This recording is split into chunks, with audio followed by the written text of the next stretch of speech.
Actually, I'm going to do it.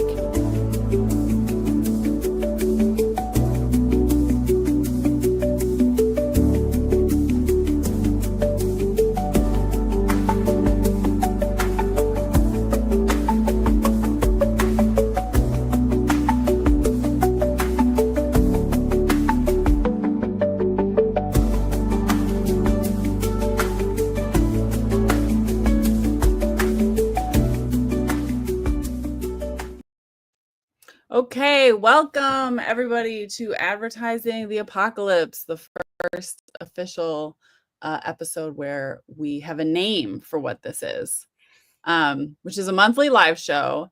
And it's me, Sim, former rhetoric teacher, high school rhetoric teacher, now an author and a journalist. And that's relevant because we're going to be talking about rhetoric here. And I'm joined by Saffana. Do you want to introduce yourself again?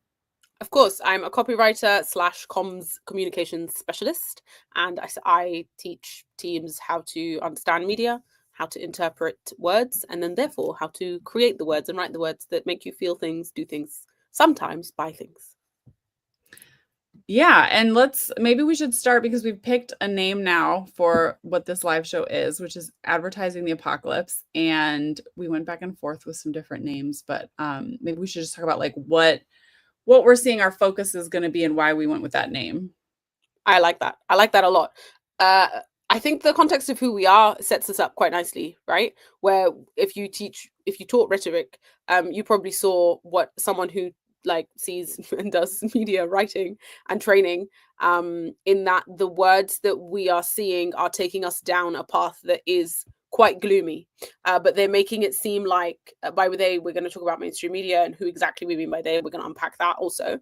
But the words that we are seeing surrounding the events that are happening, many of them around the world, lead us down a path of doom without knowing it, while lulling us into this weird sense of security. And I think those who study rhetoric can see the signs, and we see the signs a lot of the times before they come. Like there's a symptom, for me anyways, like the words that we're seeing are symptomatic of something much more sinister. And we see the sinisterness unpack itself, but we could have told you that based on the words that they used to numb you in the beginning.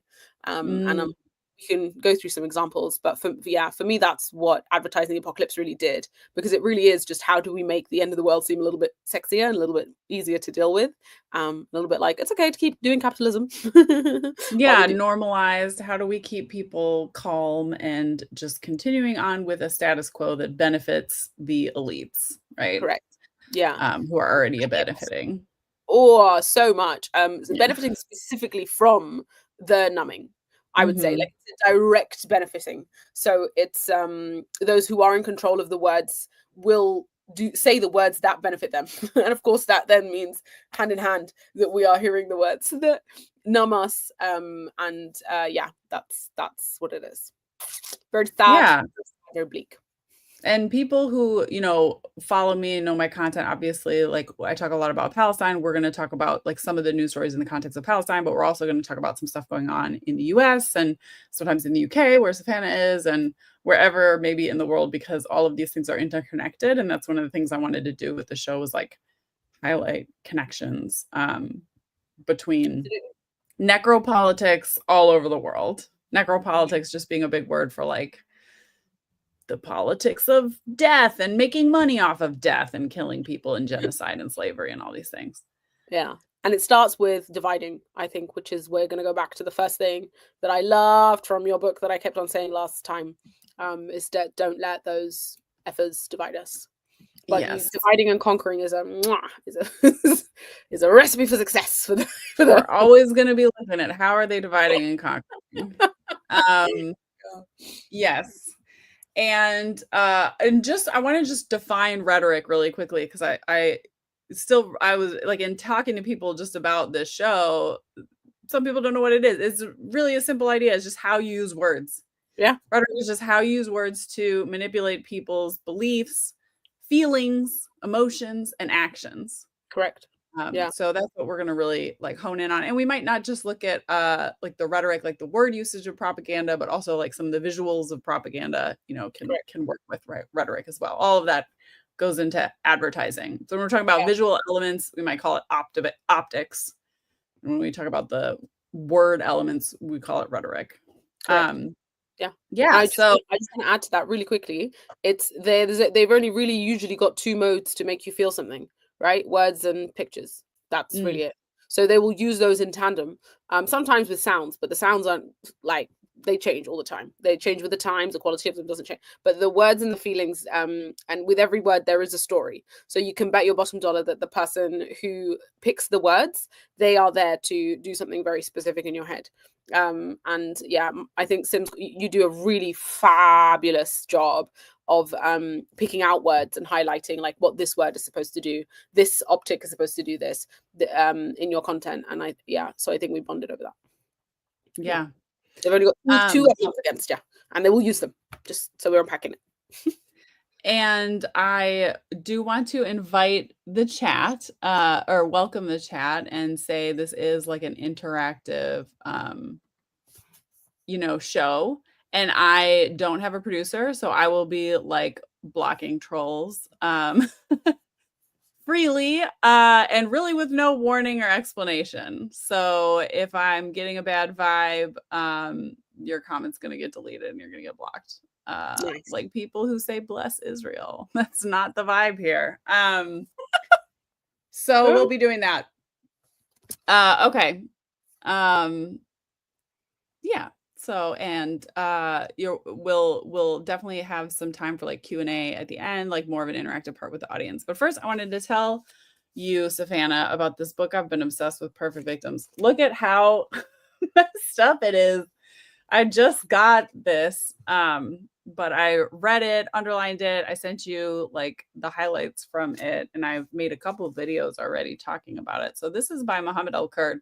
If people aren't familiar with Mohammed Kurd, he has been advocating for himself and his family, and he's been on the world stage since he was a child.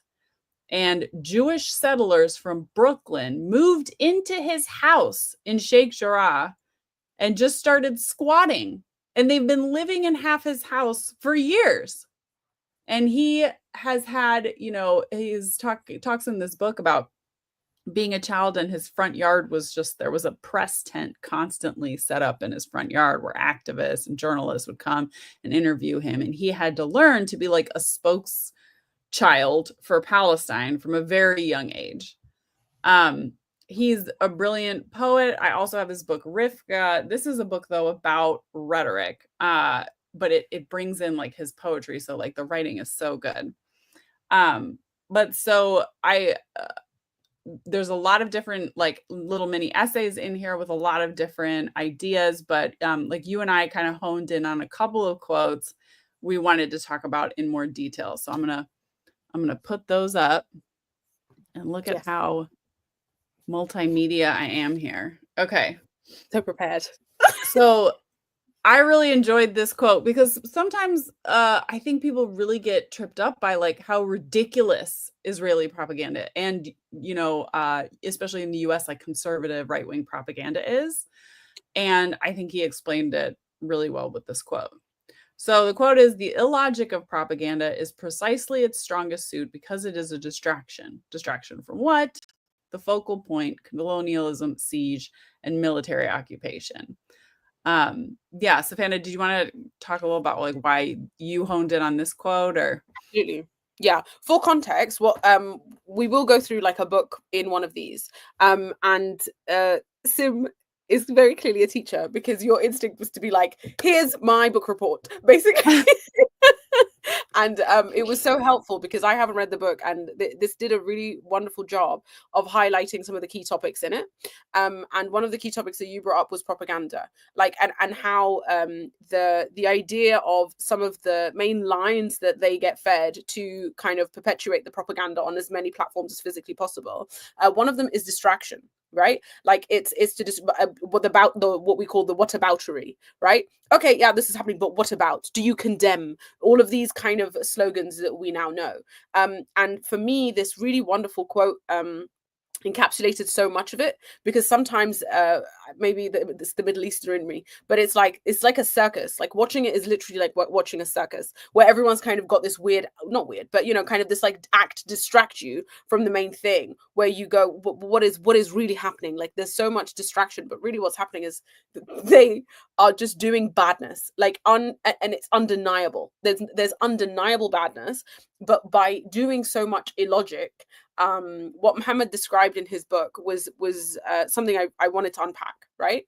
Where they will ask you a question, they will do the whataboutery, and then it's your job to kind of dismantle something so illogical because it's your reflex to do it. He spoke about the reflex to want to rebuttal, right? The refutation reflex. Yeah, where you so, like say Israel says something ridiculous, and our first move is no, that's not true, right? And you see it so much in the US too. Donald Trump will say something ridiculous, and just the whole media apparatus and all these Democratic politicians and influencers rush in to say, no, that's not true. Yeah. But that means they are setting the conversation every single time. They are determining, like the opposition, the ridiculous propaganda pushers are shaping the entire conversation if everything you do is reactionary. Yeah, and we see this like a really easy way to know this is done is we are now expecting anyone, or we did for a long time after the events that have made all of this unfold. We expected for a long time the first line of questioning, to the point where it was a joke, the first line of questioning for anyone in defense of Gaza to be, but do you condemn October the 7th? Do you condemn? And that's the so by that being the first thing, that's what we talk about, setting the tone for the conversation. The doing the ridiculousness, doing the complete illogic, where you go, I'm going to pinpoint this as our starting point. You've already set the tone for how this is going to go. You must meet me here at this point of complete illogic, because it takes something out of context completely and then goes, now you must refute this point. So instead of your energy going to doing the thing where you say, this is where the injustice is, they've set the tone. And I think it's a really interesting way, when we talk about rhetoric, it's a really interesting way to set first of all, to just by saying the tone, right? It's almost like a home, what do they call it? Like a home match, right? Where you go, I've set the playing field. So I've got home advantage on words. But when you have home advantage on words, you hold the pen of history. And I think this does that. It shows you that it's a circus by calling it complete illogic, right? I really loved that. The fact that because it's so illogical, it must take you down that road, because with pure logic, they will lose every time. And it reminds me of like those 5-minute crafts videos, or like all of the clickbait. Like I feel like these far right elements have figured out the clickbait thing of like, oh, if I make a video about a recipe that's not humanly possible and doesn't make sense according to the laws of physics, and if you try it, you're going to set your house on fire because it's going to blow up your microwave, right? Like put a pound of frozen beef and a metal can of Velveeta in the microwave for 10 minutes and you'll get fajitas, right? Yeah. And everyone knows that it's ridiculous, but that like then everyone's going to comment, this is ridiculous. This is going to make you set your house on fire. Like that's how they're going to get the clicks. That's how they're going to get the attention. So the more ridiculous it is, the more effective it is in many cases, especially if the purpose is to distract. And again, just what is this propaganda distracting from? Well, in Palestine, it's distracting from the siege, the focus being on Israel, the focus being on the occupation. In the United States, what's the focus on? Let me show you some ridiculous, illogical propaganda we've got going on in the US today. So I don't know if you saw. Sorry. Did you see this? Did you see the chainsaw? I saw the chainsaw, but what happened was someone shared it and said, I don't know if this is AI. And this is I do believe this is real. So this was at the like the CPAC gathering today of conservative politicians and the business people who own them. And Elon Musk came out with this like chainsaw to cut bureaucracy at the federal government. At the meantime, every federal worker in the country got an email saying they have to send in to Doge, I guess, $5 bullet points of what they did last week, or according to a tweet by Elon Musk, they will be fired. The email didn't say send in 5 things you did last week, but then he tweeted, if you don't do this, we will take that as your resignation.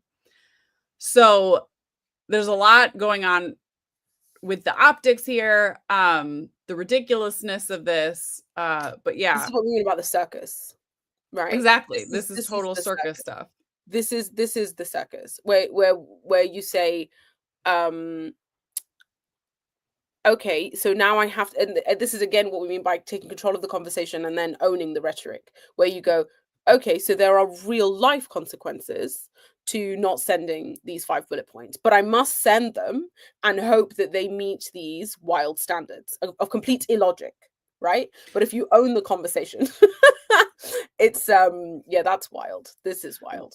And this is the AP, this isn't Fox News, this is the AP reporting, which is, kind of a liberal leaning but supposedly neutral media outlet. I looked at this, I looked at CNN, and I looked at MSNBC, which are like the 2 liberal media outlets, and I looked at how Fox News reported it. And they were all, like, honestly really pretty similar in that they, again, they're letting the Republicans set the tone. The first half of the email is all about, like, this email that was sent out, the consequences that people may face if they do it. I didn't really see those articles raising questions like exposing the underlying assumption here that federal workers are all lazy and do nothing and bureaucratic hacks. You know what I mean? So some other reporting on it, some people on Twitter, some politicians, they're highlighting like, oh, look, all these workers at the Nuclear Security Administration are on the chopping block. Here's how that could impact us. But a lot of the mainstream reporting isn't really like questioning that understanding, that underlying narrative, right? Yeah. And so they're playing into the circus. They're just like, they're platforming the circus, and also not raising, I was surprised I didn't see these media outlets raising questions like, who is going to read tens of thousands of these emails and evaluate them? Is it like a national security risk? Like some people, obviously like nuclear safety people, may be doing things that like random Doge workers shouldn't have access to. Probably. Are they going to use like an AI to screen these filters and decide, whether or not these employees get to keep their jobs or not? Yeah, but it all just it gets to a point where you say it's good to report in a way that is as unbiased as possible, but we know that that's not what they do all the time. Mm-hmm. We've seen their lack of bias come across in every single word that they choose. And so for me, when I look at this and we say, okay, all of them have chosen this kind of unbiased, here's just what happened. When a specifically very right-wing leaning a piece of media comes out and it is posing itself as completely unbiased, for me, I'm like, that's actually a deliberate choice, because I've seen you have bias, right? Yeah. So when we say actually they've chosen words to just report it, it's because there is nothing they can say that could allow them to have a bias to be like, no, but this is actually objectively good. Does that make sense? Yeah. So if we say all of them are choosing to just do reporting, for me, I'm like, but why this time? Like that shit sends shivers up my spine to just be like, it's just what's happening. Our job is just to report it. Like, no, no, because that's not the same standard you set across the board. So, yeah, it's for me that sends alarm bells, because as someone, again, if we're going to advertise the apocalypse, this is how we do it.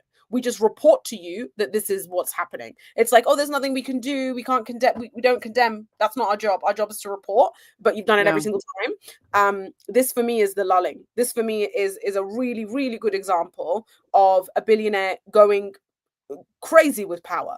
Like, there's no refutation for me as to what this is. This is a man who genuinely, in his mind, is untouchable, because this is the kind of conduct that has been allowed to happen. And for me, not having like to understand really, because what is repercussions? Repercussions is mainstream, as we've seen them do all the time, say, no, this is actually completely unacceptable. And this is not how we conduct ourselves, because that's not what's happened before. if they know, this person knows that this is not going to be the consequence, then they will bring out a chainsaw and say you're going to face consequences. Because then they say, Yeah. well, what's the worst that's going to happen? They're just going to tell you I did it. And I don't mind, because I want you to see that I can do it. Yeah. So when we talk about the advertising the apocalypse, I think this is a really fantastic version of it, where it's like, eyes just, you know what he's like, do we? Should I And know? and look at the and let's just drill down into the words, since it's about rhetoric. Like the choice in this headline of, first of all, starting with Musk gives all federal workers 48 hours to explain what they did last week or face consequences. Yeah. Okay. There's no value judgment. It's so reasonable. Yeah, They there's no make it value. sound so reasonable. Correct. Of course you And should be able to yeah, explain what you did last week, you of know? course. This is what I mean. Yeah, this is exactly Yeah. what we mean by advertising the apocalypse. Of like, this is just what happened. He's given them Yeah. 48 hours to explain. I mean, like, validate. Well, at least they're giving the opportunity, right? So listen, this is the consequence, and it's called consequence, right? It's like, Yeah. actually you've earned whatever happens because you were Mhm. given the chance to explain. Whatever happens next is actually your direct responsibility. So this is what I mean by they're giving you it's that thing of, he's setting the tone, as he should, as a billionaire with a chainsaw, according to this outlet. Yeah. And he's saying you've the chance to explain yourself. So at this point, I'm not on anyone's side. Make sense? It seems like the employer has asked the employee, you got to explain what you did, and if you don't, then you've earned what's going to happen next. Says Yeah. who? Says the man with a chainsaw. And if this isn't lulling me into a full sense of what on earthery, yeah, then I and this is exactly, honestly, this is exactly what it is this, yeah, it should send shivers up your spine. And a really good way to, I think, a test that we can do, if we're going to give you like, okay, then so what, is if this were to happen in any other country, it, you bet your bottom dollar it would not be reported on like this. I Yeah, know. Yes, let's not think at all. about that. Yeah, if a If billionaire it in was some like Erdogan country, in Turkey doing this, if it was yeah, Putin in Russia, although things are rapidly changing in terms of the US's stance towards Russia, but but um you wouldn't yeah. hear about it like this. You just wouldn't. It would be like, Russian oligarch is the first word they would use. Russian Mhm. oligarch threatens jobs of, that's the word you would use, threatens jobs of every single federal worker, Yeah. or they must face consequences. Right? Yeah. That's how you would hear about it. And this is what I mean by, yes, you can report, but very clearly every word tells a story. So if they're going to report on this like this and not make me feel like this is absurd, you're lulling me into that full sense. And yeah, well done, Sim, for goodness gracious.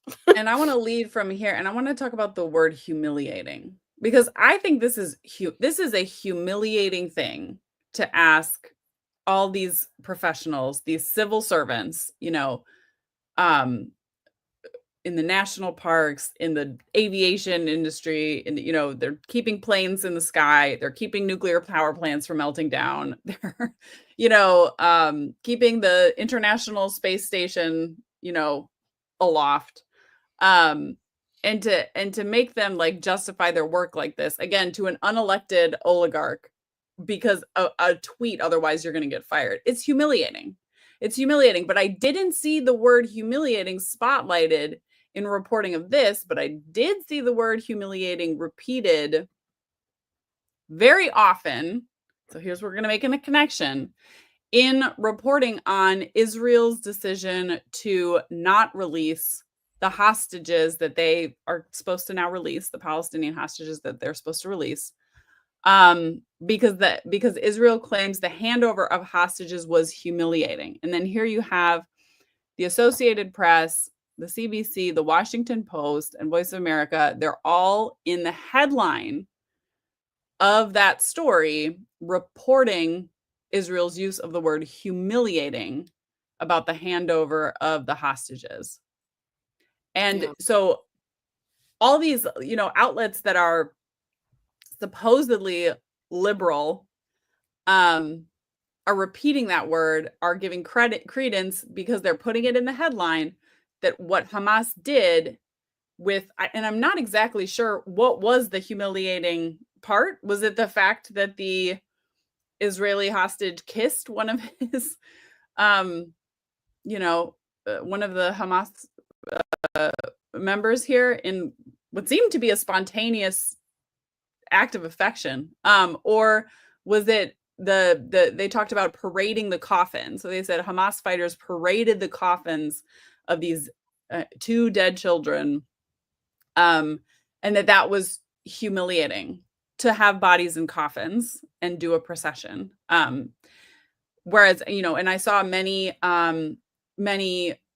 Muslim and Palestinian people taking to social media and explaining, no, a funeral procession is not humiliating. And that's that refutation reflex that you were talking about, that Mohammed Kurd talks about in Perfect Victims, right? All these press reports are saying, oh, Hamas humiliated the hostages, or humiliated the bodies of the killed hostages who were killed by an Israeli airstrike, right? But they're responding to saying, no, we're not humiliating. That was supposed to be, a sign of respect. But just by like doing the refutation, they're just playing into this idea that it is humiliating in a way. If we just are constantly refuting these illogical claims, Yeah, you know what I mean? I do 100%. It's that thing of like, we are supposed to turn a blind eye to truth.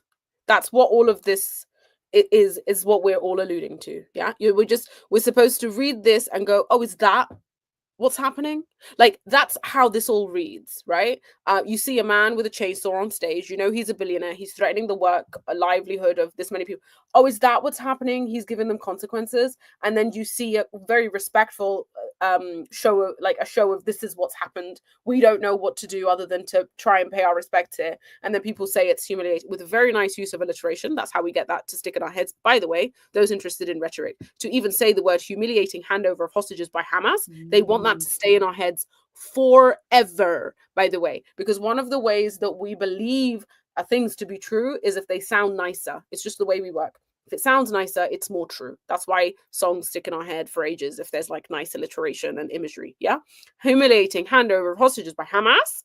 That's supposed to stick in your head forever as an imagery. Anyhow, so we're reading that and going, oh, was that? And then now we're going to look for confirmation bias, right? We're going to be like, maybe it was that was humiliating. Maybe it was that. We're just going to do what they want us, because it's from a respected source, right?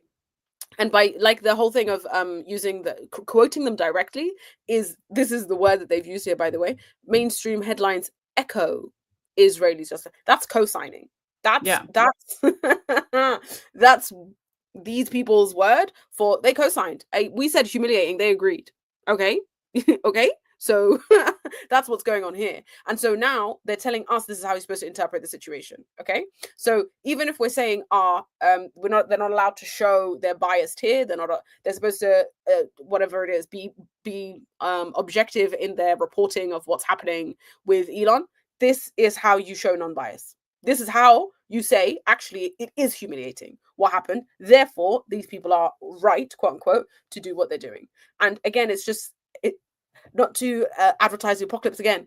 This is how you advertise the apocalypse. This is how you say, but this is actually what's happening. You may think that's the truth, but really, really and truly, according to CBS, this is the reality of the situation. It's humiliating. That's why they're going to postpone, and all these other kind of like nice words for, we're just going to keep the hostages some more and do whatever it is we clearly do to them when you see them being released, which is the bit that Mohammed al-Kurd is talking about, right? Where we're supposed to turn a blind eye to the colonialism, the violence, the active violence that's going on. They're saying, don't worry about this active violence. This hurt our feelings.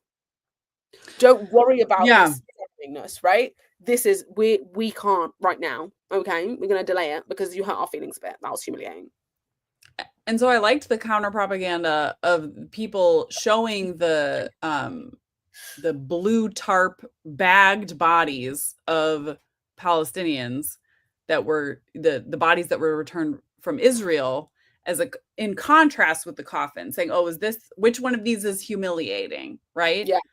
Bodies unloaded from the back of a truck wrapped in tarps, and just the sheer number of bodies, or these 4 bodies in black coffins with a funeral procession. Which of those is Yeah. humiliating. Can you believe your eyes? And so I think that that's a good way to like disrupt without, rather than going and just doing the refutation Correct. without putting the focus back on Israel. So I think that's Yeah. how we like take this and be actionable, is like as we're responding to any kind of ridiculous propaganda or claim, how do you refute? Yes, it's important to refute, but also shine the spotlight right back on the people doing the most violence, the Right. people creating the most chaos, the Yeah. people benefiting from the violence and the chaos. And I think what's nice about that being in general in the refutation like umbrella is that it's actually asking the viewer rather than telling it, right? Because the subtext of all of this is this: a person writing or reporting is telling you, this is how I want you to view the world, very simply, right? If I tell Yeah. you this is what's happened, is the event, this is how I want you to view it. In every single verb and noun I choose and connecting word, I'm going to tell you how to view the perspective through my lens. But what this refutation does of which one is, it invites you then to use your own logic, Yeah. and you're able to come away with whatever it is you want. But this is the thing of like, if we were to do the same thing with this or the Elon Musk, right? Is this how you would treat your staff? Like, Yeah. really and truly, is this fair treatment of a team to estimate their contributions? Yeah. Is it? You tell me, is it? If you believe so, then it is so, right? For you. But I'm not going to just dandy say this is just what's been happening. I Yeah. think invite yourself to do the discernment. Invite others to do the discernment. Always. It's really unsettling. Picking apart words is always going to be unsettling, because it will always tell you about what lies underneath. Like, honestly, really and truly.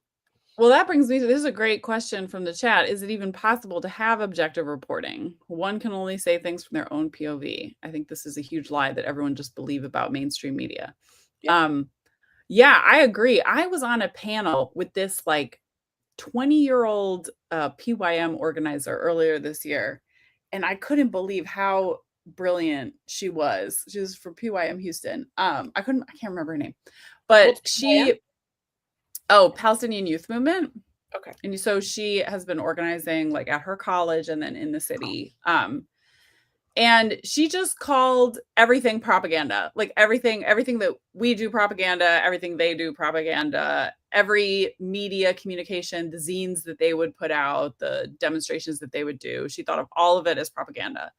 And I've started doing the same. I mean, I think it's worthwhile. Obviously, propaganda has like a negative connotation, and there's propaganda that obscures truth and that lies. But propaganda is about putting, like you said at the beginning, words and pictures together in a convincing way to impact people's beliefs, emotions, and behaviors. And of course, that's what like we're all doing. Like everyone on social media pretty much we're putting words and pictures together to influence other people's beliefs, feelings, and actions. And I think it's helpful to just be much more honest about where you're coming from and about what your perspective is, than believe this lie of mainstream media that's supposedly objective. I don't know, what do you think? Yeah, I agree. It's hugely difficult, almost an impossible task to try and be unbiased. I don't particularly believe you can be unbiased. I don't think I've seen someone be unbiased. So yeah, I think there's something in that. It kind of fundamentally comes down to, we recognize truth. We really just do recognize truth, even if we are not trained in the tools of rhetoric. Like, even if you can't be like, alliteration, that's going to, like, even if you can't do that, you'll read it and be like, there's something uncertain. But if you read it in first brain, which is like the two modes, right? The one where we just kind of consume everything versus the one that you'd use to like actively study. Sometimes you're just inclined to pick it up and take it. And I think this is where the use of the word propaganda for every piece of media or reporting that comes out is useful. And what I mean by that is, it's taken me in my big adult years, the brain space to say, oh, movies have been propaganda.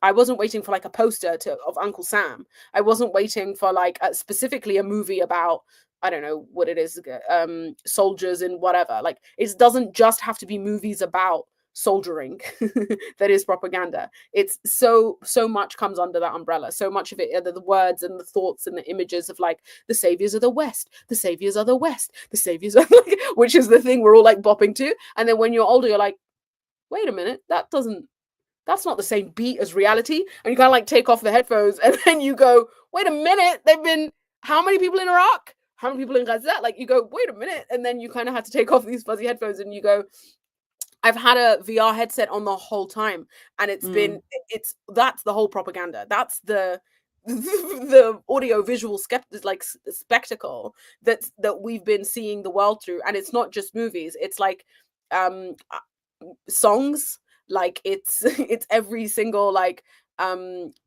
yeah, there's just it's so much, like every character that we've been told to like aspire to be like. It's the whole good guy with gun. It's comic books. It's so much to the I point noticed where it so much watching kids cartoons, you know, the media my kid consumes. Just the other night, she brought home a Dog Man book from the library, and Dog Man is about a dog that's a cop, and it's all propaganda. You know, the cops are just cute and funny. And I had to talk with her. I was like, you know that because we've talked about cops. I was like, yeah, you know, cops aren't really like fun, cute, crime solving friends, right? Like, and she was like, I know, but like, can we just read this? Like, but and it's not cute. it's Not good. That's the thing. These books are they're funny. Like they're yeah, objectively good, and they make you yeah, feel like the cop, you know, like Brooklyn Nine-Nine, the cop station is just all buddies who solve yeah, crime and keep the city safe. And so much of US media is cop shows. It's unbelievable. yeah. Um, They fund it. yeah. I can't even remember. There's this podcaster who said that he met a guy that was like he's building us a building. He was like a contractor helping build a building, and the first 8 floors were CIA and the bottom 8 floors were Hollywood. And they were like, it's one and the same. Like but if you think about it, again, it's that thing of, we talked about it last time, of like the reverse engineering. Like if I wanted to get you from early to believe that you're the goodie, I would do my level best to make every single figure of authority, from the fact that from when you be a young person, that if you go against them, you're the baddie, Yeah. right? That would be my prerogative.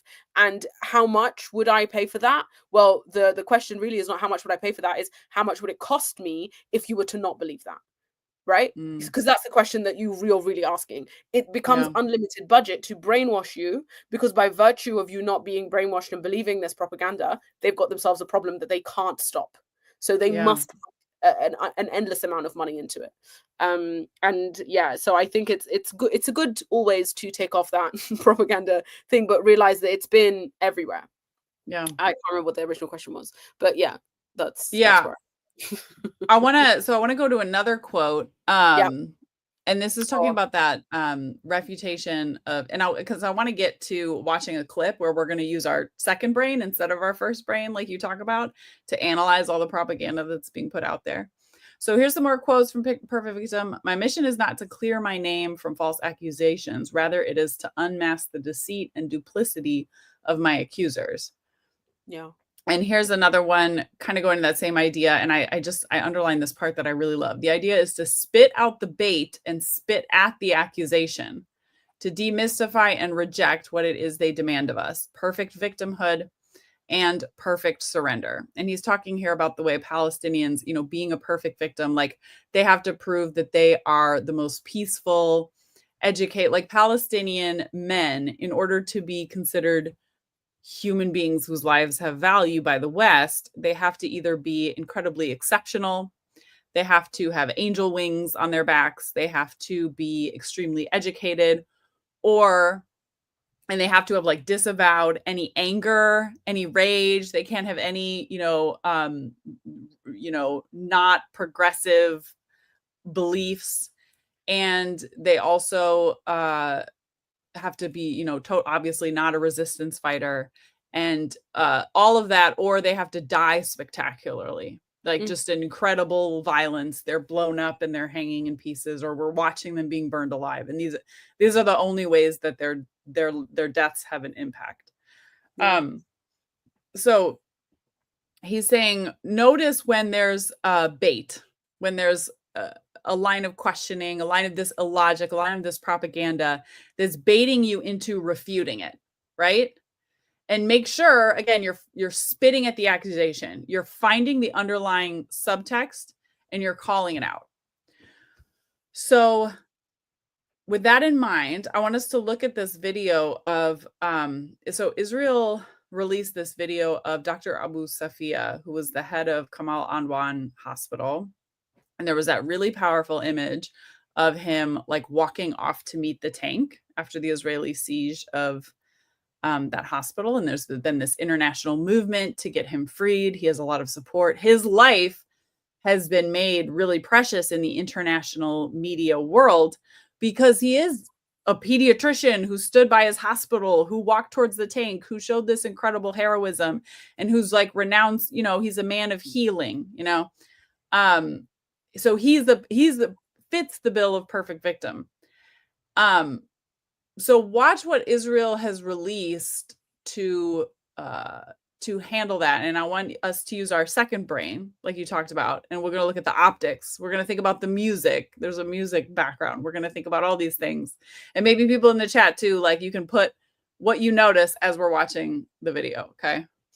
أجانا اتصال من الكابتن نفسه إنه كمان عدوان تقع في منطقة قتال خطيرة فلازم إحنا نخلي المستشفى إلى مستشفى كمان الأندونيسي بس أنا بالأساس أنا دكتور أطفال وبالأساس أنا كنت بدير مستشفى كمان عدوان بشكل مؤقت يعني فطبعا كان كل شيء بالتنسيق يعني حتى שימו לב מה קורה כשאבו ספיה. Okay, I want to pause it just that little bit we saw already. And like, what do y'all notice about this? Because this was the first video Israel itself releases, an Israeli journalist questioning him. What do y'all notice? Yeah, so I noticed these like stormtroopers around him, right? Like, what are the visual optics telling us? They're wearing these ridiculous helmets with face guards and bulletproof vests towering over him. There's like 5 of them, I think, around him. So what is that communicating? That he's so dangerous. He's so dangerous. He could blow up at any point, at any time. But the only man who's safe is the reporter. Yeah. He's so dangerous, but also he's so small. I feel like they're trying to communicate 2 things at once.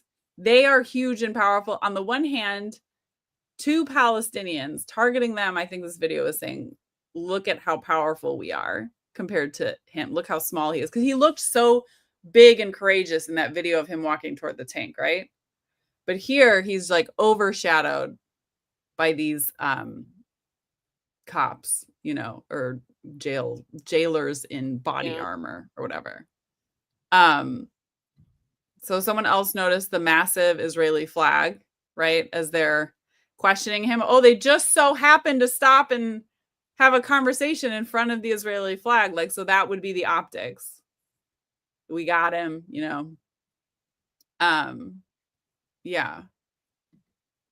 And his wrists are zip tied. He's actually shackled at his hands and his feet, which we're going to talk about a little more. But right, shackled, he's dangerous. He must be restrained. Otherwise, who knows what could happen, what he could do to these 5 armored giant, you know, tall prisoners they've put around, imprisoners they put around him. Okay, let's watch we could watch the rest of the video now, and so then let's pay attention to the line of questioning here. Let me put that down so we can see. كمان عدوان بشكل مؤقت يعني فطبعا كان كل شيء بالتنسيق يعني حتى שימו לב מה קורה כשאבו ספיה נשאל שוב האם הוא ראה את החטופים שלנו. הוא מתחיל להתחמק, לגמגם, והפסיק להבין אנגלית. You have seen the hostages, our hostages, Israeli hostages. لا ايش شفت الصراع؟ لا طبعا لا شغلي اطفال. لا انا بالاساس اخص ليش انت سمحت لهم يفوتوا لعندك على المستشفى؟ انا ما بعرف انه في عندي انا مصابين ايش هم اصلا. انا في النهايه بوصل رساله الانسانيه، بس انا ما بعرف انه في عندي انا مصابين وتم اعتقالهم على الحواجز. بس الناس اللي موجودين كانوا عندي ناس عاديين. למה היה שם כלי נשק בתוך הבית חולים? شو تفسيرك انه נשק של חמאס, شو מחבלים. تفسيرك انه كان في اسلحه تابعه لمنظمه حماس جوة المستشفى؟ طبعا المستشفى هي اصلا ما فيش لها صور، المستشفى تقع في الشارع يعني، وبالتالي انا كنت محافظ على المبنى اللي فيه تقدم فيه الخدمات الانسانيه بحيث انه ما حد يدخلها، وكان في تنسيق مع الجيش انه احنا نمنع النزوح، يعني احنا ما كنا نسمح لنازحين يدخلوا داخل المستشفى. Why are you here? למה אתה פה? مش عارف، انا مش عارف. לא יודע? والله ما عارف. شو رايك بالاستاذ طبعا شاهد؟ طبعا هذا الشيء مش كويس. انا حكيت Okay. So, I don't know, Saffana, did you notice anything you want to jump in on, or? So much is actually, I don't know what they mean by humiliating anymore. I think that was raised in the comments because this is genuinely like dehumanizing I'm at loss for words because to speak to I don't know, man. Because this man is everyone's uncle, right? Like that's how we position. So someone who's not been, Arabs are evil, bro. This is just some uncle man who works in a hospital, okay? And now he's being asked, and the whole thing of like all of a sudden he stopped speaking English. It's like, my guy, he was never talking to you in English, so there's no proof that you were speaking to him in English in the first place. And also, as soon as you started asking the questions in Arabic, he was happy to respond. So there was no proof that he was ever being asked questions in English. But for you to defame him straight away and be like, all of a sudden he stopped speaking English when we asked him about. No, not at all. Like I didn't even notice they didn't actually show the reporter say anything to him in English. How are we supposed to know that he was speaking English before? Do you know what I mean? Like he's just been speaking in Arabic, like as far as I understand. So for you to say that straight away, like that literally does not make sense. But anyways, that's fine. Let's take their word for it and pretend that maybe he didn't understand the thing in English that they said, which I don't buy, but whatever. It really. Sometimes you watch things and to me, I'm like, I'm shocked that you think this makes you look good. Like I am deeply disturbed by how far you've dehumanized these humans to watch this and go, yep, this makes us look strong and good. Because to say out loud, I have no idea as a medical professional why I have been put here. I am speaking to you as earnestly as possible, as far as he's understanding. I was just treating people like I was treating children, as far as he's saying. It's awful. Like I really, every time they put out a thing, I'm like, I am shocked you think this is good, and therefore I can only begin to imagine how bad other things you have are. That this was the thing, the cream that rise to the top still makes you look like the villains, unquestionably, undoubtedly. But that's why I wonder, was the primary purpose of this piece? And obviously all the optics are very calculated. Also, did you notice that just another little thing, that music, there was that like bad rock music at the beginning to get you hyped up, and they drop it away at that moment where he's like, he doesn't, why won't he answer in English about the hostages? The music falls away. Which that's like from movies, that's cinematography. That's when music falls away in a film or something, it's because something shocking happened, you know? So they're manipulating us with that musical level as well.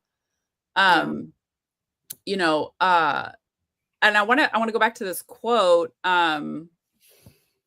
So what is the bait, right? So the bait is, why were there weapons in the hospital? Okay. Now he is in prison with soldiers. Dr. Abu Safia is not in a position to spit at the accusation, right? He's trying to survive. And so he's saying, I don't know anything about the weapons. You know, I don't know. He's like, literally the hospital was bombed. People are coming and going. I don't know who I let in the hospital. I'm just trying to treat kids. You know what I mean? So if we think about that refutation reflex that Mohammed al-Kurd talks about, so some people might rush in to say, oh, I bet there were no weapons in the hospital. You know, That's probably, they're probably lying about that. But that's still not going to get, the underlying accusation is what? Is you co-signed there being weapons in the hospital and you knew it the whole time. That's what I'm hearing. You knew it the whole time.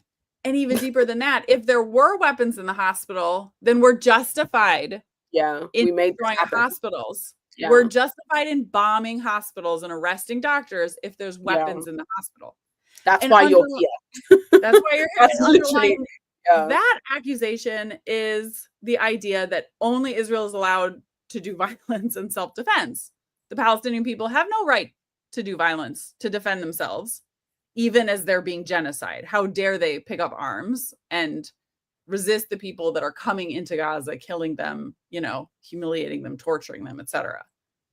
Yeah. So that's the real challenge, I think, that Kurd is giving us in this book. Yeah. Is like, Dr. Safiya is not in a position to say, who the fuck cares if there's weapons in a hospital? Like, y'all have no business going into this hospital with guns in the first place. You have no business in Gaza. Again, distracting from the main thing, which is the occupation. Yeah. Israel has no business being in Palestine in the first place. So when we get to the point where we're saying, oh, they're lying about the guns in the hospital, they've led us so far astray from the central critique of Israel, which says there's no business being in Palestine. There's no business bombing hospitals. There's no business, having a monopoly on violence. It has much less of a claim to being able to enact violence than Palestinians do. Yeah. So it's up to those of us in the West, and that's what find this final quote I wanted to talk about. Those of us with platforms, with some level of protection, with some social capital or actual capital, must dare to shift culture and not only talk about the necessity of shifting culture, because Gaza cannot fight empire on its own. So it's up to us to, kind of call out these underlying accusations and make sure that those are like forefronted and we're not getting led down the rabbit hole that Israel is like dictating. Yeah. And I have to say that we've been slowly and surely desensitized to that rhetoric that Israel has no business being in Gaza, right? We've been so desensitized to it. I think one of the clips was that I always, that haunts me actually, is some guy called Piers Morgan from the UK. Oh yeah. And he's speaking to some guy from the US who I think was a politician. And the politician from the US, as I understood it, was some kind of conservative guy. And Piers Morgan was like, but is it not justified as a means of war to do what they're doing? And then the guy was like, I just don't think it's good. That's what he kept on saying. He was like, I don't think it's good to kill women and children at this scale. And he was like, yeah, but as a means of war. And I was like, I think Piers Morgan has been drinking the Kool-Aid so much that he's now confusing genocide with war. And it's like the moment, but then I was like, that's what we saw in the first, that's what everyone who studied the rhetoric was seeing back in the day, that there's going to have to be a mass numbing in order to do this, so that we start going, but what about the bombs in the hospital? Like, bro, what, like, let's take 4 steps back and go, okay, yeah, colonialism, that's bad. You actually shouldn't have been there. That's not a thing. Like, let's talk about the actual fact of the violence, the active violence that you did do, and let's talk about that, shall we? And it's like, actually, no, but what about, and also, I think to piggyback off the point that you made, Sim, where the structure of that interview was, why were there guns in the hospital? I don't know. Do you know why you're here? I don't know. Like, to me, that's like, you see, he's here. We told you he's here because he doesn't know why he doesn't know why he, like, that's the point they want to make there, and they believe that they're making it. I think is a wild. It's just so disheartening. This is a good comment. I want to talk about this idea of war versus genocide and the way they want to have it both ways. Like, if it's a war is between 2 armies, but Hamas is not even allowed to be an army. I mean, if it was 2 armies, 2 Western powers, there's a respect for like the conventions of war. There's a respect for like how you treat prisoners of war. You don't torture them. You don't target the medical staff. When two Western imperial powers fight each other, they generally they not always, but like they follow these rules of war and conventions that they don't observe. During that's why they exist. Yeah. And that they don't observe when it comes to genociding people in the global South. And I'm kind of, I mean, I've people have called me like anti-armed resistance, or like I'm a normalizer or anything, because I'll call a war crime a war crime. Like I'm going to operate on the principle like Hamas clearly takes steps to appear more moral than Israel, and to be more moral of a fighting, Israel claims to be the most moral army in the Middle East, and they're releasing their hostages, tortured. Yeah, I think the whole thing of like moral army, Israel moral, they just want that to stick in our head. I don't know. That's one of those things like, humiliating hostage, moral army. Like, as far as I'm concerned, you've used like a little gimmick there for me to be like, shut up. Yeah. Like you've just understood that words can stick in my head, so you're trying to do it. And it's not going to work. Like, but again, that's a PR stunt, as far as I'm concerned, that they're going to keep on perpetuating, and it's really quite disgusting. Because if you look at it, no army has been so horrific that they need to rebrand themselves as moral. Like, that's just what's happened. It's not that we look at the Russians and they go, no, but we're moral. Like, bro, they're doing whatever it is they're doing, and it's not breaking as many Geneva Conventions in as loud as a platform as you're doing. So therefore, they don't need to rebrand. We're an army sometimes. Blah blah blah blah blah. These people are so heinous that they need a whole PR structure. Like it really blows the mind. $150 million a year in PR. So why not? Yeah. They have this is a brilliant, showing this is such brilliant counter to that argument, just this visual of this man kissing this other man's head. I mean, that's humiliation. That's why they're humiliated. They're humiliated because they're showing this is what like moral treatment of a hostage looks like. Yeah. And I'm not saying taking hostages is moral. If they're uninvolved fighters.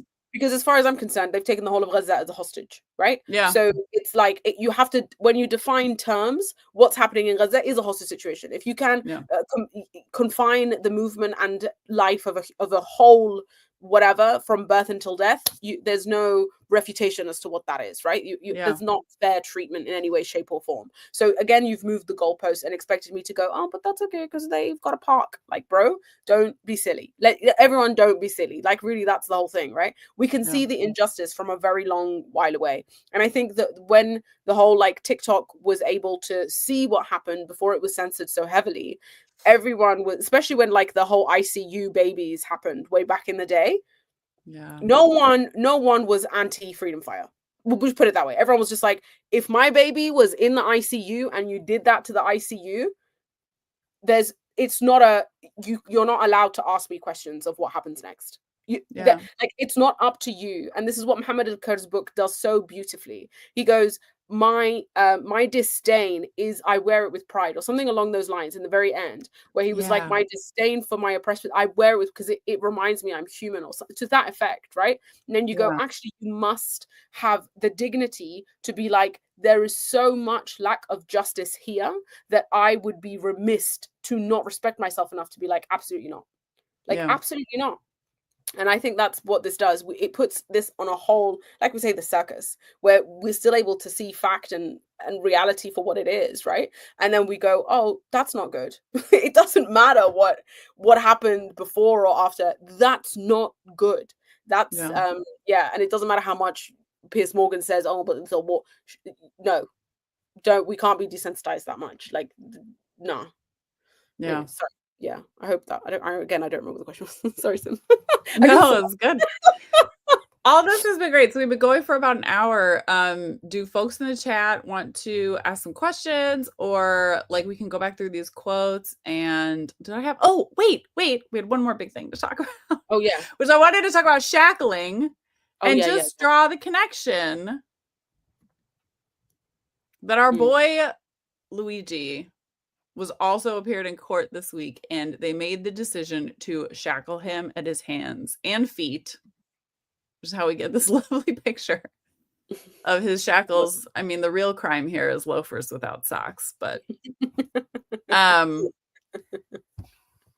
yeah, so I thought he had a very good lawyer, because I think she does this. She's spitting out the bait and spitting at the accusation, and she did a press conference as lawyer where she came out and said this is ridiculous theater that they put him in shackles. And I just want to invite people to think about like how just like abolitionist moment. Just think about how fucked up it is that we put people in shackles and who they put in shackles. Donald Trump has been in court for like 4 years for all kinds of crimes. You know, you'll never see a rich man in shackles. O.J. Simpson, there's a rich person who was accused of murder. He was not in court shackled at the hands and feet. That's some Hannibal Lecter shit, right? Yeah. And Also, so imagine if they, sorry to interrupt, but imagine again if we, because I think we've to a certain extent been so desensitized to Palestinians being around or being perceived as those who are explosive. Just imagine what it would have looked like for this bald gentleman on the left, not the police, the other one, to be in full stormtrooper. Yeah. Can you just imagine? And this man had allegedly done violence, whereas the other guy is a pediatrician. Okay? A pediatrician. So let's imagine the optics of what it would have looked like for everyone around this gentleman to be like in full stormtrooper outfit and be like, we don't know what you're capable of. Like, imagine the images and the words and the stories that would have sent in our heads about Luigi. And I think it's because like the US just does PR with a little more finesse and nuance than Israel. I think that's what I'm trying to highlight here, right? Because they're doing the shackles. They put a vest on him, which I don't know if that's to obscure this lovely cozy green sweater he's wearing. You know, they're doing everything they can to sort of, he just looked so huggable in it, you know. They put this body armor on him to make, again, like reinforce this image of like tough violence, you know. He's not late for class, fighter, guys. killer. He's late for jail. Yeah. But the US isn't, so the optic, they're playing the same game, right? Yeah. The whoever makes the decision about how he comes out, I don't know if that's the judge or the DA or what, but they're playing the same game as Israel, but the US propaganda just always is a little bit more nuanced. It's got a little more finesse to it. Whereas like Israeli propaganda always looks like a hatchet job, you know, like it's just, they have to spread the money quite thinly these days, but before they didn't do it. Just these days they're a bit pushed for money, but I think previously it was much more streamlined. And actually, just as a side note, I actually looked up the people who wrote some of their propaganda, and their day rate is like quadruple mine. So like they really invest. They really invest in what I'm trying to say. Okay, they really invest in that rhetoric. Like it's actually nuts. It's actually nuts. I think they have a whole ministry. Yeah, they have a whole ministry for this, and it's quite well funded. I wanted to shout out something Katie Bogan noticed. I just saw her post like right before I logged on, and she was talking about Luigi, and I noticed this too. Every single media outlet was commenting on the supporters that had come out to kind of pack the court building, and almost all of them would mention his supporters, almost all women. And in doing that, they're sort of reducing the support for him, which is broadly across and it may be that there are more women showing up to the courthouse, and some of them are showing up with like, we love you, Luigi signs, you know. But they're trivializing the support for him as something that's for women, as something that's just sexualized. It's just about his looks, nothing about how we feel about healthcare in America and oligarchy and what people might do outside the box of political options that are sanctioned by the elites. You know, they're really trying to make it unmanly to be a supporter of Luigi. Yeah, I agree. I genuinely agree. But I think that's a really good. It's actually a really good tactical move. If anything, like I do believe it's a very good tactical move to be like, like masculinely, you can't support this, because it's like I would be genuinely afraid of if lots of men were to back this man. Yeah. So it makes sense. Yep. Got some good comments. Time old trope of women and teen young women in particular, like something it's not worth taking Absolutely. seriously. That's why it's pop culture. Yeah. Indeed. And Absolutely. that's divide and conquer. Yeah, absolutely. The gender divide is one of the most powerful, biggest divides in the history of the world for preventing class solidarity. And also here's a good comment from Will. If it ain't broke, don't fix it. Like, like literally. Yeah, that one's been literally. working for a long time. Yeah. Like there's some yeah. active threat against him, and he's created some civil unrest because of him. Yeah, I think you're right. It's just like, is the vest to protect him? Is it to protect us from him? Like, who is that vest for? The camera, obviously. It's They all for also the didn't. camera. It's all for the camera. Yeah, I think that's something that we're realizing slowly but surely, is that actually the original creators of short form content was the US, because they know we consume short form content. Like, that's it. The original bite size, okay, take this is all you need, is the US. TikTok, we like it, and it's intrinsically good for us because we've been consuming US media for a minute, and we're like, yeah, short form, lap it up. They're the original. Yeah. They're the originators. Like, Instagram works because we've seen this format before. Here's a picture, it says 1,000 words, and that's what I want you to take. He's a dangerous man. Don't follow in his footsteps unless you have a crush on him and you're 15. Yeah, because they can't, and that's their move, because they can't hide his pretty face. You know, they can't put a mask on, a Hannibal Lecter mask on. I mean, they could, maybe they will. Could. Maybe they one day, yeah. If he starts, the lawyer was also very good calling out that, like, the New York chief of police and someone else had involved in the case had already appeared on an HBO documentary that aired this weekend. They had, in the documentary, you know, talking about the case, talking about evidence that still hasn't been delivered to the defense. His supposed manifesto, the defense hasn't gotten it. But in the documentary, they were like reading from his defense. So they've really mobilized to put out a whole propaganda documentary special on HBO, collaborating with the New York Police Department. So interesting. In order to smear him. And so I like the lawyer was, again, like, calling that out, platforming that. I think she's very good. Yeah. This the is length good that they too. go This through is for an PR is really good. this is a good association too. Yeah. And obviously, that is a very negative association that is not apt. But again, if it's not broke, yeah, that's really sad. Well, there's nothing like advertising the apocalypse to make you cheer up on a Sunday. Yeah. So I don't know, do any Q&A, anybody in the chat notice any news stories or headlines this week that either deal with, to recap, like, propaganda that's illogical on purpose to distract us and confuddle us and you know, catch your attention, like a 5-minute crafts video that'll blow up your house, or propaganda that's a bait and switch, is trying to bait you into refuting something so that they can control the conversation. While we get some questions in, I can tell you about what's been going on in the UK that it feels like a bait and switch, right? Where so there's this political party called Reform, and Reform is kind of as racist as you can imagine. Like, it's just, yeah, the immigrants is taking your job and that's why you're unemployed. Without obviously being like, it's the country, the economy, and everything else under the sun, and all this, like, shift of wealth, blah blah. But it's obviously it's the people who've just come to the country, and what's happened with this Reform Party is that their leader, who is notoriously just quite a racist man, has left, and so Reform have been I think they now are close to having the majority vote in the UK. So, like, while the US is like, we're on our way to fascism, UK is like, us too. We opt for this. We love you in the club. Like, that's what they're doing. We are fam.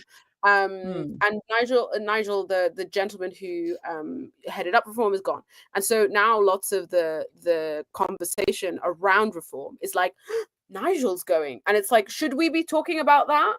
Or should we be talking about, you know, like, this whole the racism that is very clearly happening, that is as the winning ground right now in the UK, that is going to be the doom and gloom of us all, that is making everyone leave. And it's really a circus. Like, it's such a circus move, and it's really deeply disconcerting.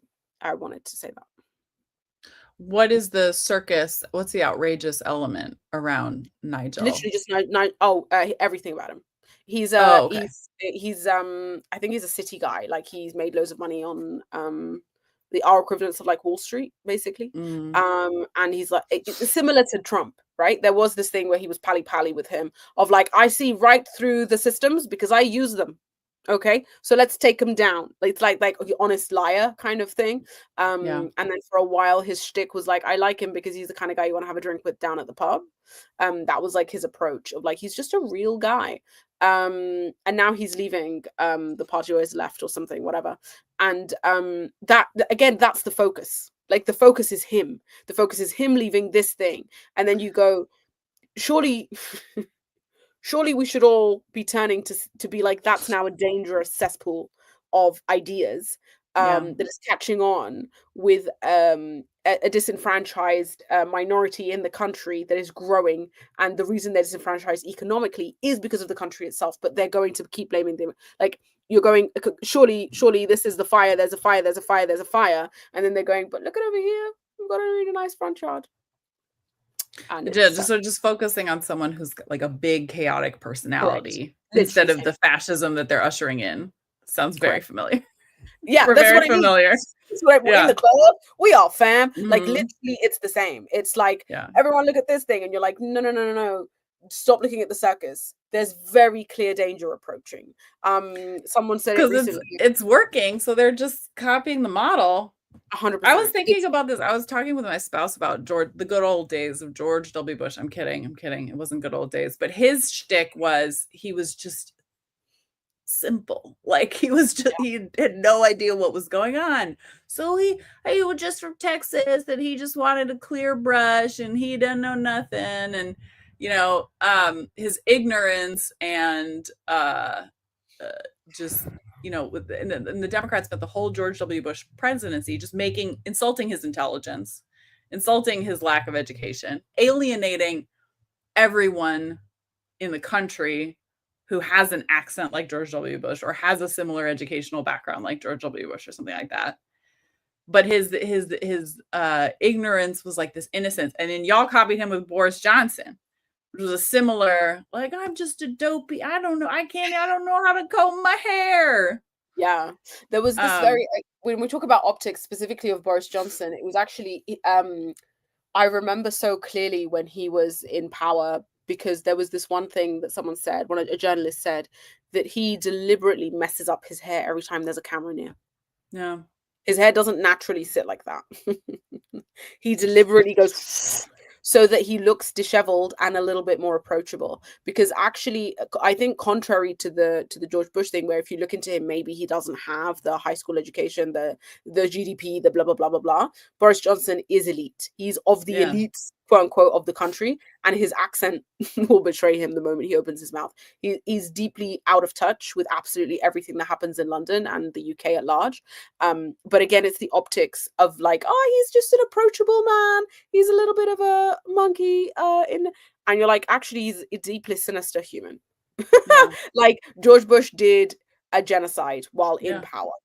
It's that simple. And when we're talking about him and while he was in power, it was Tony Blair. And one of the things that doesn't raise alarm bells, but I believe should, is as soon as the Gaza genocide started happening, who they hired to be, I can't even remember what they called him, Middle Eastern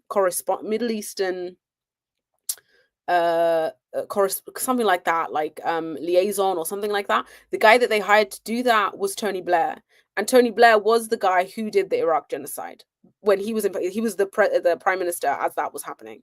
And when that happened, I was like, that's because he has the experience in cleaning up a genocide. Like, that's literally, if you hire him, that's his CV. His CV is that. So I was like that's the thing that made my heart go, oh no.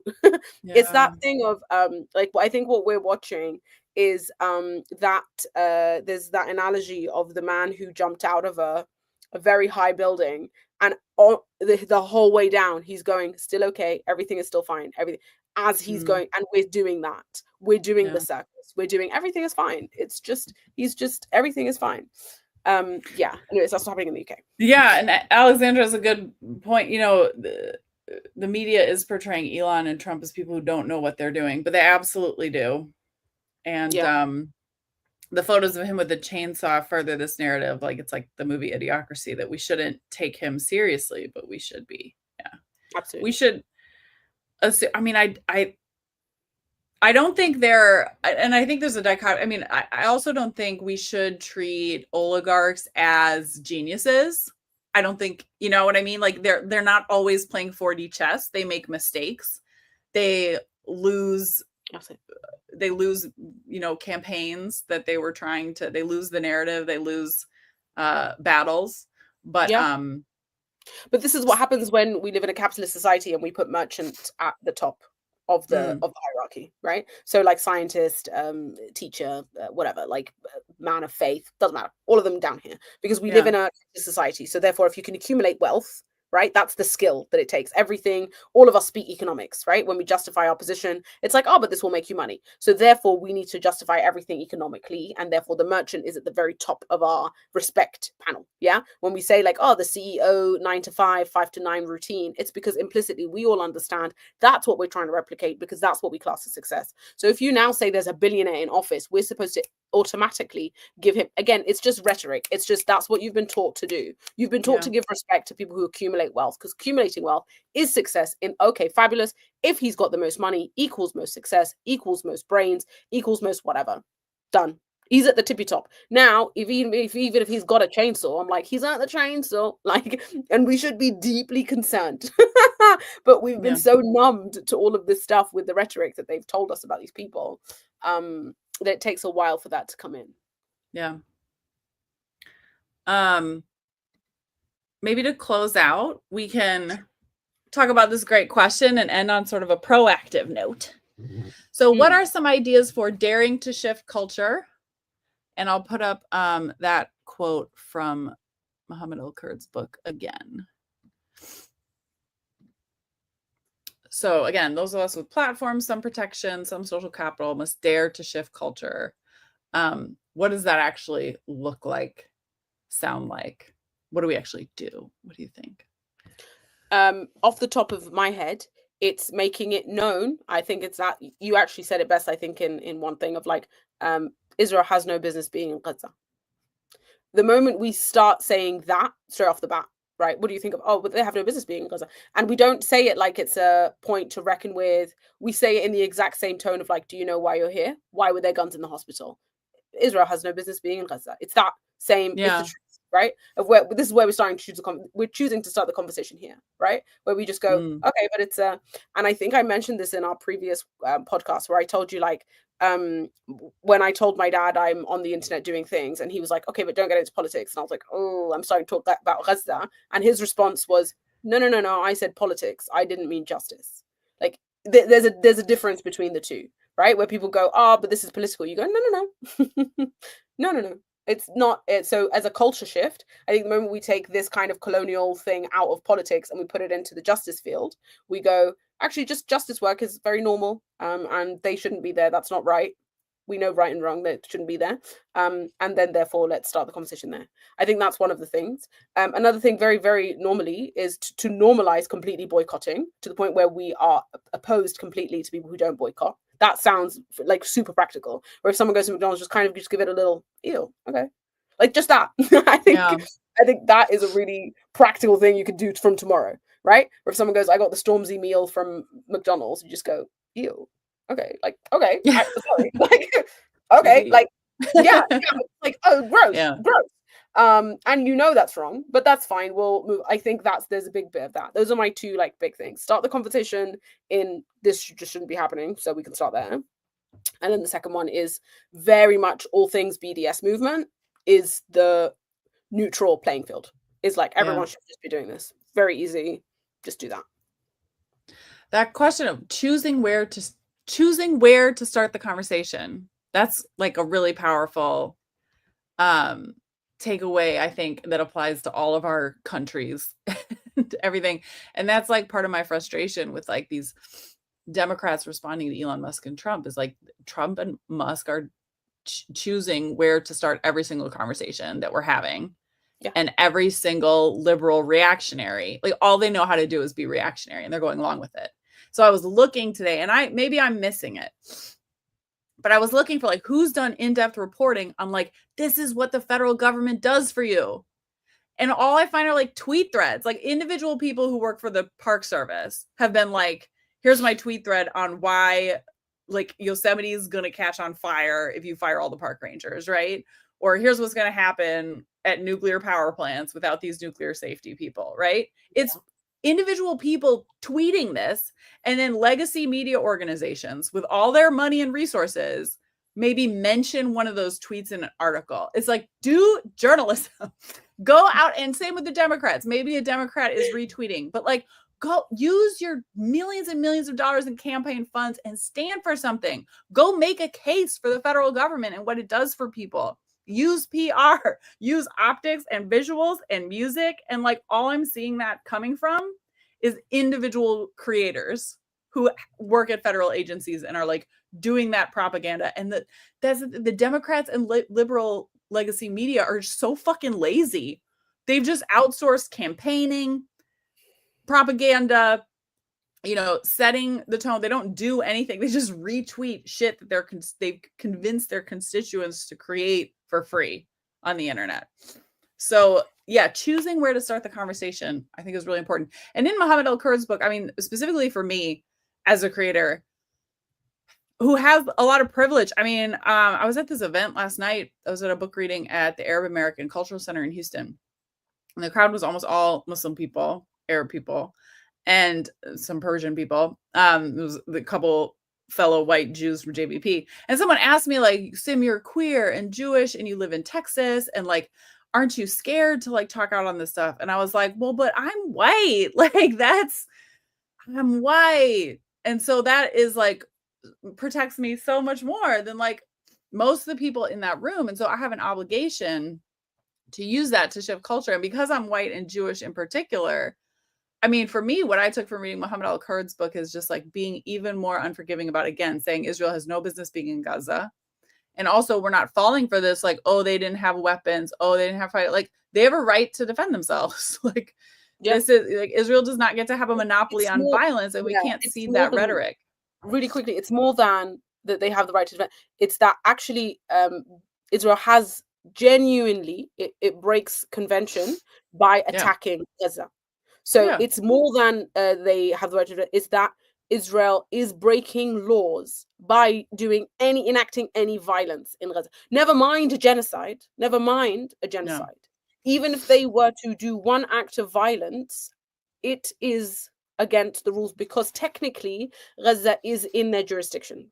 So it's and that's choosing to start the conversation from a point of international law, which I'm even a little hesitant about, because international law exists the way it has functioned in history largely to insulate the Western powers from like it's propaganda for Western empire. Yeah, but even by their own rules. It's by their own rules. So you can call it the hypocrisy, but even more, I think we just situate the argument in morality and like basic self-defense and humanity. And like, if someone was killing your family and stealing your homes, would you not defend them? Like, would you not do whatever it took to like protect your children from torturing, murdering killers? I'm hesitant to be like, would you not? It's actually what would stop you from the rage.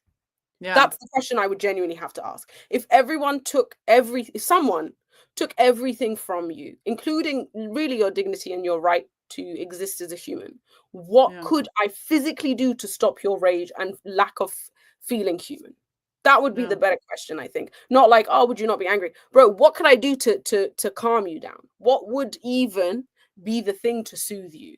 Because I think, not to get like Muslim about it, but that's the thing people saw Islam doing. That's why Islam got great PR, to be honest, as a weird like side thing that happened throughout all of this. People were like, how are these people calm? Because that's the question they were asking. They were going, I do not understand how you have any decorum. Like you're standing in front of the rubble of your home. Why have you an ounce of decorum? Because they're literally going, I don't know, God's great. And then you're like, how? And then people, that's when Islam entered the chat. People were like, that's, I can tell you what's doing that. But really, that's the question that we have to ask. And through a Western lens, what they're doing makes no sense. Because the fact that a religion could enter you that much and do that, it makes no sense. So again, by the Western lens, what the people in Gaza are experiencing and the decorum they are showing in any way, shape, or form through being perfect victims, even if one of them was a perfect victim, it would be an anomaly. That's what we're seeing. Really quickly, someone has asked me something that is quite close to my heart. There are some British political prisoners right now that have been fighting for the Palestinian cause for a while, and people are fighting to get them free. But the government is the government. Yeah, the government is the government. So anything you can do to support, please, please, please support, because these people have been on the right side of history from day dot. It just so happened they've also have been doing really great direct action recently, and they have managed to, in one day, I think they took down, I don't know how many Barclays banks through direct action. They just took them down, and it was phenomenal. And I think that next morning Barclays withdrew some of their support of Israel, and it was historic. Like, it was a historic thing that won't make headlines, but is through these people's direct action. Some of them are in prison, so please, if you can, the Elbit 10. What can people do to support them? These are the people they like broke into Elbit systems, right? And like smashed up machinery. Like, that's direct action. That's super direct action. Yeah. So bro, there's bravery and then there's bravery. Like, to be on the right side of history this much is phenomenal. You can sign petitions. You can go to protests, and then go to the website of direct, I think it's called Pal Action on the Instagram. All of the links are there. I would do injustice of them to cool. If we don't have any more questions, maybe we can wrap up. Thanks everybody for joining us, and it was another great episode, and the recording will live live on YouTube. If you send me that link to places people can take action, I can put it in the show notes. All right, thanks everyone. We're going to try to do this the last Sunday of every month, so it's on our calendars to at least do it for a few months. Thanks again, everybody, for showing up, and set your calendar for the last Sunday in March, which I don't know off the top of my head, but same time, 1 p.m., 7 p.m. Central. And thanks everybody. Bye. Have a glorious day all. End stream.